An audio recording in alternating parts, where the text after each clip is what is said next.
These are some of the models that we've got.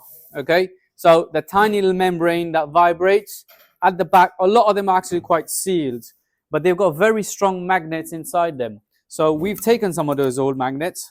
Some of them look of that shape, they fit in. So the magnet is sort of circular, right? The magnetic field is going inwards. Massive loudspeaker, the model looks like that.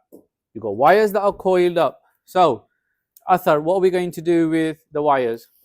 Well done. This is now an electromagnet. How do I know the direction of the field? Yeah, right-hand grip rule. Very good. So, right-hand grip rule, current, field. In this case, where's the current?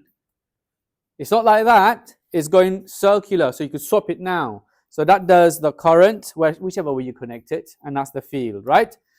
These wires are quite special wires, by the way. They are actually touching.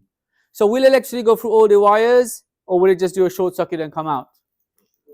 Actually, no. It's all going to go through all of them. And the reason for that is what your eyes can't really see. It's got a coating around it, what we call an enameled wire. Loudspeakers work with AC, and you're going to find out why. And when I ask you to swap it later, you could swap it for me. So, what have I got? Wires making a complete circuit, yeah? And I just turn it on. You could hear a little bit of vibration, but turn it off. What's going on now? There's a magnetic field around it, yeah? However, remember the motor effect with that swinging wire experiment? Do you remember the swinging wire experiment? There was a current carrying wire that had a magnetic field, interacted with the field of the ball magnet. So I have got my ball magnet now. Nicholas, go on.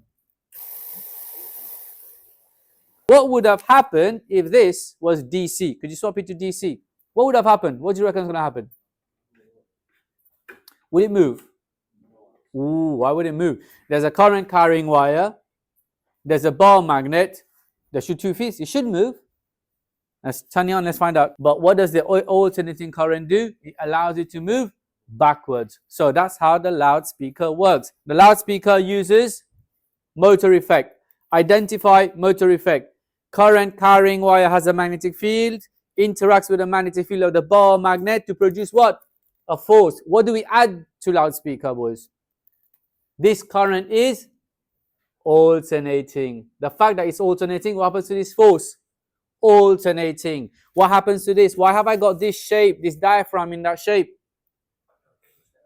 In, out, very high frequency. I'm going to create compression and rarefaction, and that will produce your sound. Now, the beauty with that is I've connected that to a power supply. What should you guys connect that to generally?